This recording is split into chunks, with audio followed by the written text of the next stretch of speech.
You ready to dive into the world of winemaking? Always up for a good vintage, especially when it comes with such a fascinating stack of articles. Yeah, someone clearly wants to go beyond just enjoying a glass of wine. They want to understand the art, the science, the whole shebang. It's a whole world unto itself, isn't it? That's what makes these deep dives so fun. So we've got articles here all about ecology, what it takes to be an ecologist.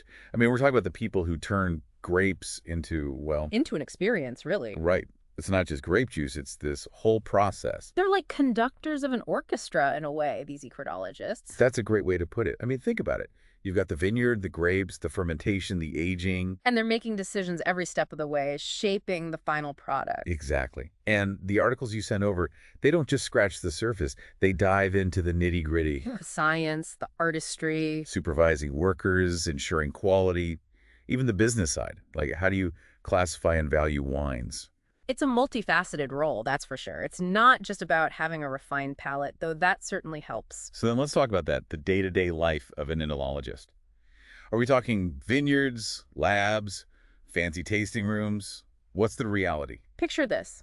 You're out in the vineyard before sunrise, checking on the grapes, monitoring their ripeness. And then, Maybe you're in the lab, analyzing sugar levels, acidity, making crucial decisions that will affect the entire vintage. whoa, so it's not all swirling and sniffing, huh? There's some of that, of course, but it's a lot more hands-on, a lot more demanding than people might realize. And I imagine no to a 2 days are the same, right? Especially with the way the wine industry is constantly evolving. Absolutely. Consumers are becoming more discerning. You've got trends like organic and biodynamic wines, sustainability concerns. It's like every bottle tells a story now, right? And enologists are the storytellers. They're finding ways to meet these new demands while staying true to the essence of winemaking. It's a fascinating dance between tradition and innovation. It sounds both challenging and incredibly rewarding. On one hand, you're dealing with Mother Nature, which, as we know, can be unpredictable. But then, on the other hand, you're crafting something truly special. It's that duality that makes Oenology so captivating. So then let's get real about the challenges. I mean, the guide you sent over, it doesn't shy away from the demanding aspects of this career path. Long hours are a given, especially during harvest season when time is of the essence. And it's physical work, right? You're on your feet, outdoors, often in challenging weather conditions. So you need stamina, both physical and mental. Absolutely. And then there's the competition. This is a highly sought-after field, so landing a coveted position and then carving out a successful career path requires a unique blend of skills, knowledge, and a touch of entrepreneurial spirit.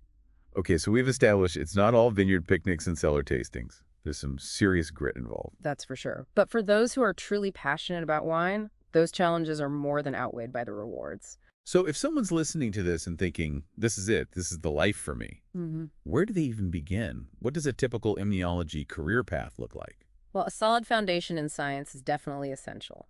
The guide you shared recommends a bachelor's degree in enology, viticulture, or a related field like food science or chemistry as a strong starting point. It makes sense. You've got to understand the chemistry behind fermentation, the biological factors influencing grape growth. It's amazing how much science goes into every bottle. Right. But it's not just about textbook knowledge, is it? I mean, the guide also emphasized the importance of practical skills. Absolutely. You need to be comfortable getting your hands dirty, both literally in the vineyard and figuratively in the lab. So you've got to be willing to learn by doing, not just by reading. Precisely. Even with all the technological advancements we have today, winemaking still requires a keen sense of touch, smell, and taste. You're making judgment calls based on subtle aromas, visual cues, how the wine feels on your palate. That comes from experience. Like the guide mentioned, critical thinking is key for enologists. You need to analyze data, troubleshoot problems, make decisions that could impact an entire vintage. Imagine you're in the middle of fermentation and suddenly the temperature spikes unexpectedly. Uh-oh. You have to think on your feet, understand the potential consequences, and take swift action. That's critical thinking in action. So you've got your science background, your practical skills, your ability to stay calm under pressure. What other qualities did the guide highlight as being essential for success in this field? Communication. Oenologists don't work in isolation. They're constantly interacting with a diverse group of people, vineyard workers, sommeliers, potential investors. So you need to be able to explain complex concepts in a way that's clear and engaging. Exactly. And you need to build strong relationships. A successful entomologist is not only a master of their craft, but also a skilled communicator, a collaborator, and often a bit of an entrepreneur. Because ultimately you have to sell those wines. Right. Exactly. You have to understand the market, navigate the complexities of the industry, and maybe even build your own brand. It sounds like there's a lot more to unpack when it comes to building that competitive edge in the world of immunology. So let's dive a bit deeper into the specific career stages outlined in this material you've shared. Let's do it. We'll uncork those details next. And trust me, the path from aspiring immunologist to seasoned professional is full of twists and turns. So you've got this shiny new immunology degree. You're ready to take on the world of winemaking. What's next? I'm guessing it's not as simple as just strolling into a winery and saying, hey, hire me. You're right. It's definitely not a cakewalk. Right. So no skipping the line for these aspiring immunologists. Definitely not. It's like any craft, you got to earn your stripes. The guide actually breaks down a pretty typical career trajectory, starting with, you guessed it, assistant immunologist. Okay, so this is like the apprenticeship, right? You're learning the ropes from the masters. Exactly. It's all about hands-on experience, shadowing seasoned immunologists, getting a feel for every single step of the process. And probably putting in some long hours. Yeah, definitely long hours, especially in those early years. But I imagine it's exciting too, right? Finally getting to apply all that knowledge you gained in school. Totally. One of the articles actually quotes an assistant immunologist describing their experience as being like a sponge, just soaking up knowledge everywhere they go. I love that. But it's got to be more than just following instructions, right? At some point, you need to develop your own instincts, your own palate. You're so right. The guide even called it a sixth sense, this ability to just sense when something is right or wrong with the wine. Oh, interesting. Like you can just tell by the aroma, the color, even the way it feels in your mouth. Exactly. And that only comes with experience, from years of working with grapes and wine. So you're working your way up, you're honing your skills, and then what? What's the next rung on this wine ladder? Well, as you gain experience and confidence, you typically move into a junior immunologist role. This is where you get a bit more autonomy, maybe start overseeing a small team, making recommendations, experimenting a bit more. So like a stepping stone to becoming the maestro, but you're still learning and growing. Precisely. What kind of responsibilities would a junior immunologist have? The guide mentioned anything specific. It does. There's an interesting example about a junior enologist who was actually tasked with revitalizing this struggling vineyard. They had to really get their hands dirty, analyzing the soil, testing out different grape varietals. Talk about a challenge. Right. But the guide says, in the end, they actually managed to turn things around and even created this award-winning wine. That's amazing. So clearly, you can make a real impact even early in your career as an immunologist. But let's say you've got your sights set on the top. You want to be the head honcho, the ultimate decision maker. Yeah, that's the senior immunologist role. So what does it take to reach that level? Well, first and foremost, years of dedication and hard work. No shortcuts. No shortcuts in winemaking.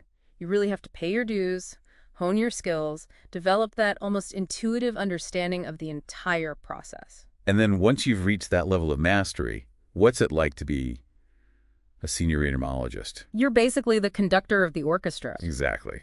You're responsible for the entire symphony of flavors, Yeah. from grape to bottle. No pressure, right? None whatsoever.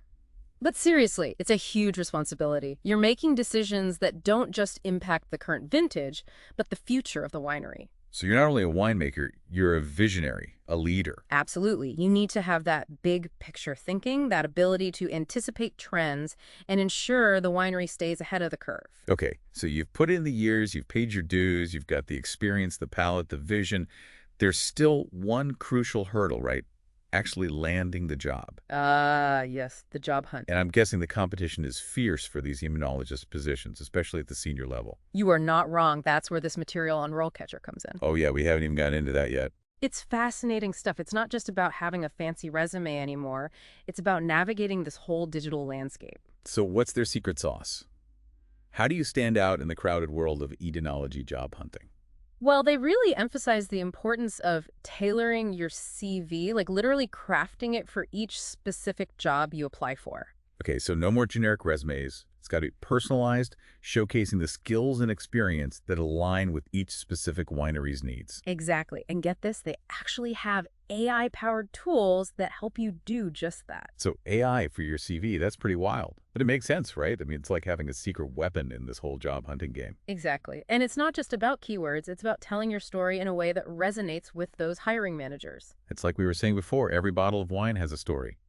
Well, so does every Oenologist, right? Exactly. And speaking of stories, we were talking earlier about these emerging trends in winemaking, organic and biodynamic wines, all this talk about sustainability. It's a whole other layer to this whole career path, isn't it? Totally.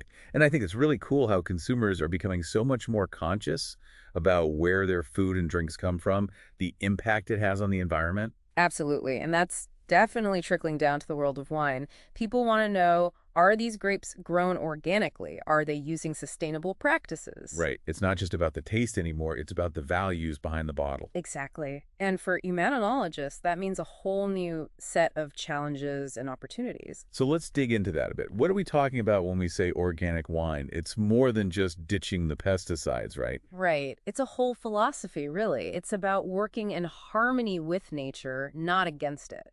So what does that look like in practice? Like, give me an example.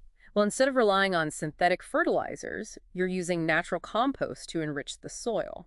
You're encouraging biodiversity in the vineyard, maybe even bringing in animals to help with pest control. Okay, that's pretty cool. But I imagine it's not always easy, right? Mother Nature can be unpredictable, to say the least. You've got that right. It requires a deep understanding of the ecosystem, a willingness to adapt, to work with nature's rhythms instead of trying to impose your own. So you're almost like an ecologist as much as you are a winemaker. Exactly. And that's what makes it so interesting. Oenologists are having to expand their skill sets, draw on ancient wisdom, even look to indigenous traditions for inspiration. And then we've got biodynamic winemaking, which takes things even further, right? That one always kind of throws me for a loop. Yeah, biodynamics can be a bit out there for some people. It's a holistic approach that views the vineyard as this living organism interconnected with the cosmos. Okay, so we're talking lunar cycles, astrological influences. You got it. They use these special preparations made from herbs and minerals timed with those cycles to enhance the soil, to basically strengthen the vine's immune systems. I'm not gonna lie, it sounds a little mystical to me, but hey, if it works, right? Right. And there's actually a growing body of evidence that suggests biodynamic practices can lead to healthier vines, more resilient vineyards, and ultimately better tasting wines. Okay, I'm intrigued. So we've got organic, biodynamic, both focused on sustainability, working with nature.